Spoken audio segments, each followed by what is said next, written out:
Welcome to Inside Sim Racing. I'm John Sable, and I have a new graphics card. And I paid for it myself, so you better like this video.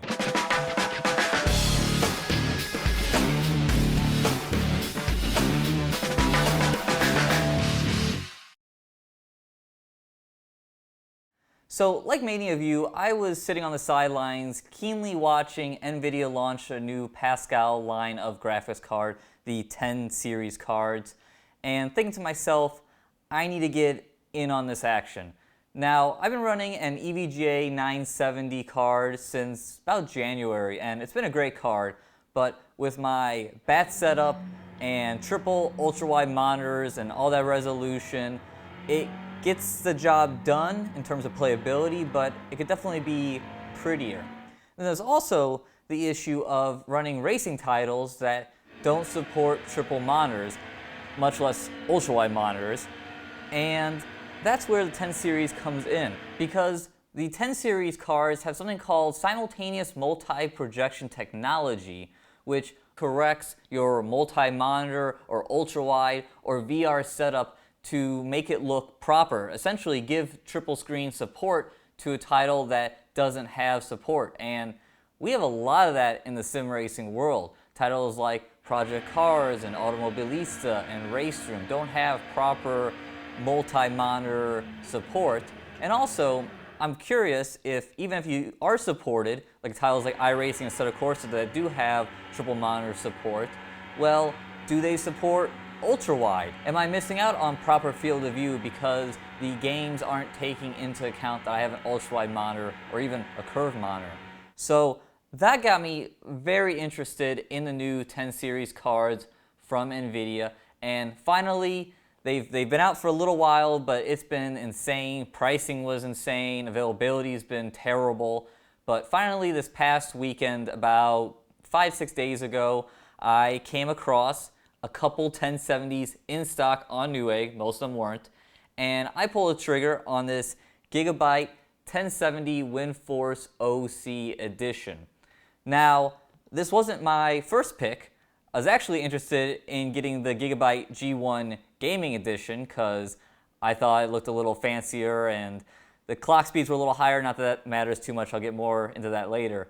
But I just wanted a card that looked cooler and it was only $30 more. But I digress. This card was available, nothing else was available, and I didn't know when availability was coming back online for these other cards. So $400, picking up a 1070 overclock card, which isn't bad considering these cards are supposed to be MSRP under $400, but if you go shopping online right now, you'll see a lot of these are definitely north of $400, $450, $460, $480. So these things are going for a pretty penny, but this is the budget version of the card, and I haven't seen any reviews or anything. In fact, I bought this card a couple days before the official press release was released from Gigabyte, and even when I bought it, the photos on Newegg weren't that great. So I kind of bought something sight unseen, untested, unknown. So I figured, let's do a first look video.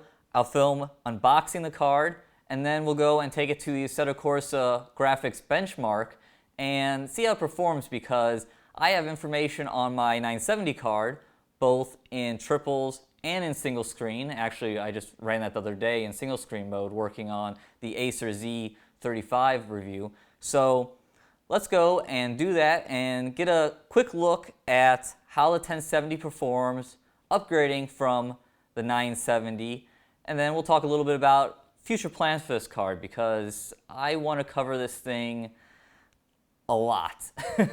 I don't want to leave any stone unturned, so there's going to be a lot of content coming and aimed towards you sim racers and specifically the titles that you care about. So let's go ahead and unbox this. So let's get to some unboxing, and as you see, pretty standard cords for boxes. Actually, I think it's a quite nice box. And here we are. And let's pull this guy out. I like the black and orange color scheme. That was definitely a big plus, if you may not have noticed from the shirt. it does match our colors.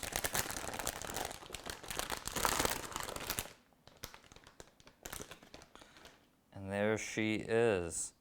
And I have to say, not bad looking. Definitely, the shroud is definitely very plasticky. I mean, this is definitely not the highest end plastic, that's for sure. So, got the twin fans here. I believe those are 90 millimeters fans, if I remember correctly. And there's a shot of the I/O. And something I do like that they did is they went and they changed the setup, because I'm pretty sure in the Founders Edition it goes DisplayPort, HDMI, DisplayPort. Let me pull the DVI off. And that doesn't make any sense. I mean, I'm running 3 DisplayPort with my 3 BenQ XR35s, so at least that's my everyday monitors when I'm not reviewing a monitor. So I like having the 3 DisplayPorts right next to one another. So I think that's a nice improvement. Now, we're going to flip it over to the back side, and this was a fear of mine. I was really hoping to get a card with a back plate. My EVGA FTW Plus 970 card has a back plate. It looks really sharp. The G1 version from Gigabyte has a back plate, but this being the, let's just say the basement value bargain card does not come with a back plate, so that's too bad. I mean, I know once it's in my rig and running, I won't care because I never look at it ever. I mean, I have my PC behind my monitors, so I never see into it. But yeah, I mean, that would have been cool to have a back plate on here, but unfortunately not. But in the long run, I don't think it's going to matter. In terms of some of the specs on this card, this is an OC version, so this is a little higher clock speed than the Founders Edition. Let me check my cheat notes here. Founders Edition clock speed base is 1506 megahertz, and this is 1556 in gaming mode and 1582 in OC mode, so a little jump there. And then with the Founders Edition is 1683 in boost, where this is 1771 in OC mode and 1746 in gamer mode. So a little bit of a jump there. I wasn't too worried about the overclocking myself, since it sounds like the 1070, from what I've watched on YouTube reviews, can overclock like crazy, and it sounds like 2000 is attainable goal. So that's going to be my goal with this card. And we'll see if we get to some overclocking in this video. I'm not sure if we will. Something else to point out, 8-pin power connector, just like the Founders Edition. Have seen other board partners go and add an additional 6-pin, but Gigabyte hasn't on their cards so far. At least they haven't on this Windforce Edition or the G1 Gaming Edition. So that's interesting. You know, we'll see how that goes. So far, from what I've seen, it sounds like it's been fine. There hasn't been any power draw issues, and I definitely appreciate less cording to clutter up my PC. But then again, I just said I don't really care what my PC looks like on the inside. So there we go. So I'm tired of fondling this graphics card. I think it's time to get it in my rig and see how it performs.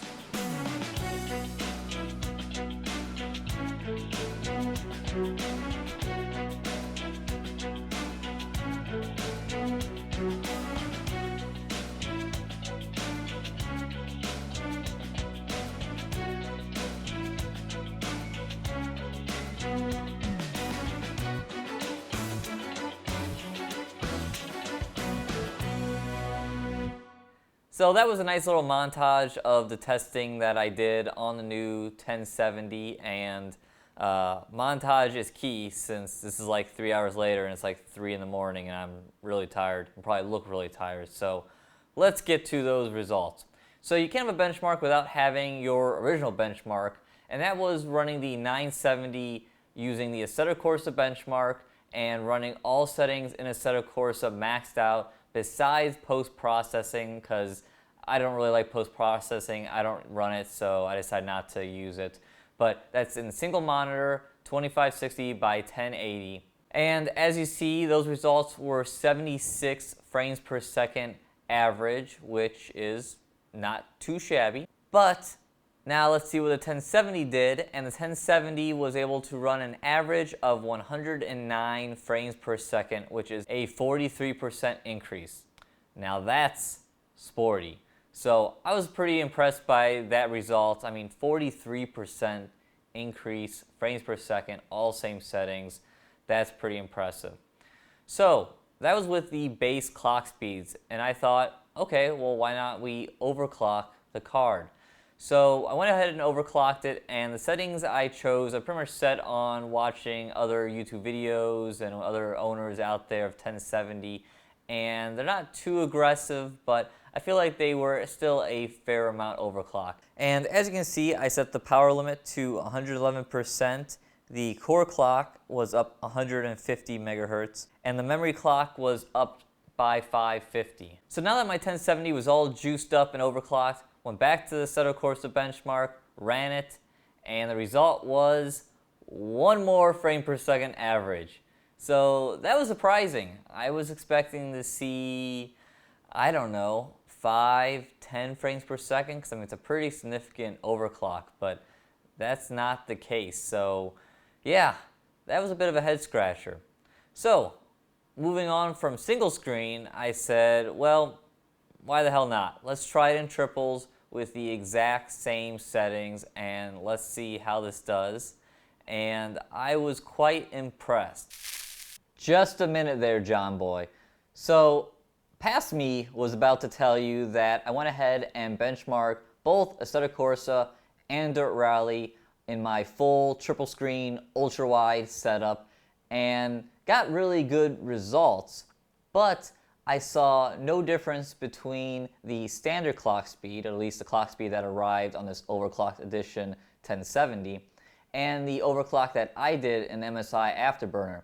And I was sitting here editing the video, and I was just thinking to myself, this doesn't seem right. There should have been some change from that overclock that I did, because even though I'm sure you can overclock it more, that was still a fair overclock. So I went back and I redid all the tests, and what I found was, yes, there is a difference, and I don't know why this wasn't found the other night, but we're going to correct it right now. So in Assetto Corsa, running the standard clock speed in the triple setup, I was able to attain 81 frames per second, which that's pretty outstanding. But it gets better. So when I run my overclock settings, I got 88 frames per second. That's only a 19% decrease from the results I got of the single monitor benchmark, which just goes to show you how important that 8 gigabytes of DDR5 RAM is.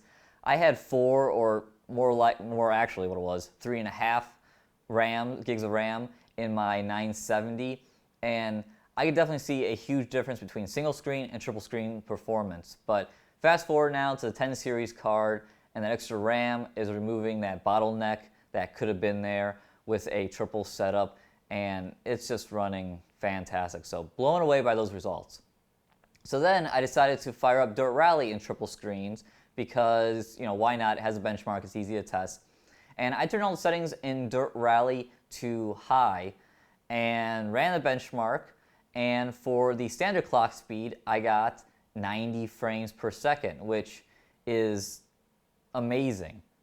But again, it gets better. So running my overclock, I was able to get 99 frames per second in the benchmark, all high settings in Dirt Rally, and that's outstanding. Dirt Rally has really been a sticking point for me with my 970. I really had to turn a lot of things down to get a smooth experience.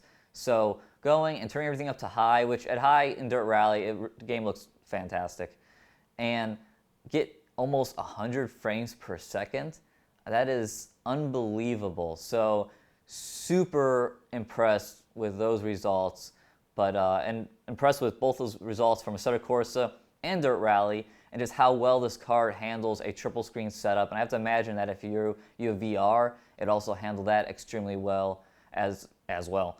One one thing I do want to note, so I cut this section of the video that I filmed a couple days ago to update this, but I didn't do that for the single screen of Assetto Corsa, and that's because when I reran those benchmarks, I got the same results. The standard clock speed, I got 109 frames per second, overclocked today, 110 frames per second. So I'm not fully sure what's going on there. I wonder if some limiting factor that isn't necessarily the graphics card in single monitor where the overclock just doesn't seem to help much. I mean, 1 frame per second is nothing. Where then you go to triples and we're seeing a difference of like 7 to 9, 10, which that's pretty significant. So not fully sure what's going on there, but that was still accurate, so I left that in. But just wanted to update you and make sure I'm being accurate here. So with that said, I'm going to hand it back off to Past John to take this boat out to sea. I'm going to be doing plenty of videos around this card and sim racing titles. The plan is to go and pretty much benchmark every sim out there. Pretty much all the titles that we benchmarked back when we reviewed the 970 in January. So iRacing, Automobilista, Project Cars, we'll hit Assetto Corsa again, we'll get Dirt Rally for real. F1 2016 when that comes out, maybe we'll go back and touch 2015. Gonna R Factor 2, but really trying to cover Race Room. Let's see if there's any more I can remember while I'm rambling, but gonna try to go and hit all those titles and show you what performance if you go out and buy a 1070 for your favorite sim title. Also, I want to do maybe a final review on this card. I also really want to do a video on the Simultaneous Multi-Projection technology. Now, I've done a little more research since I shot that intro and now, and it sounds like that technology is going to really come down to the developers supporting it.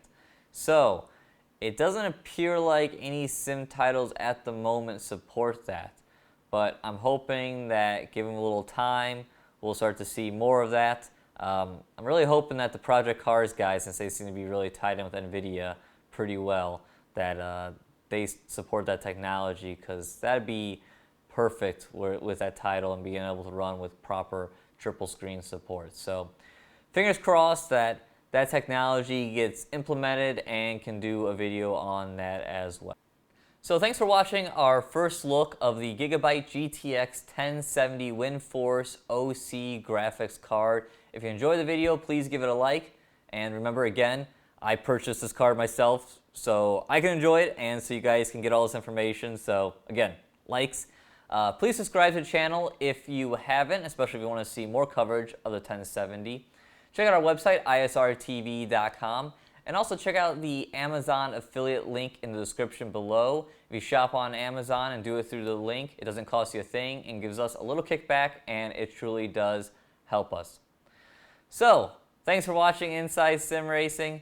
I'm John Sable, and I'm going to bed.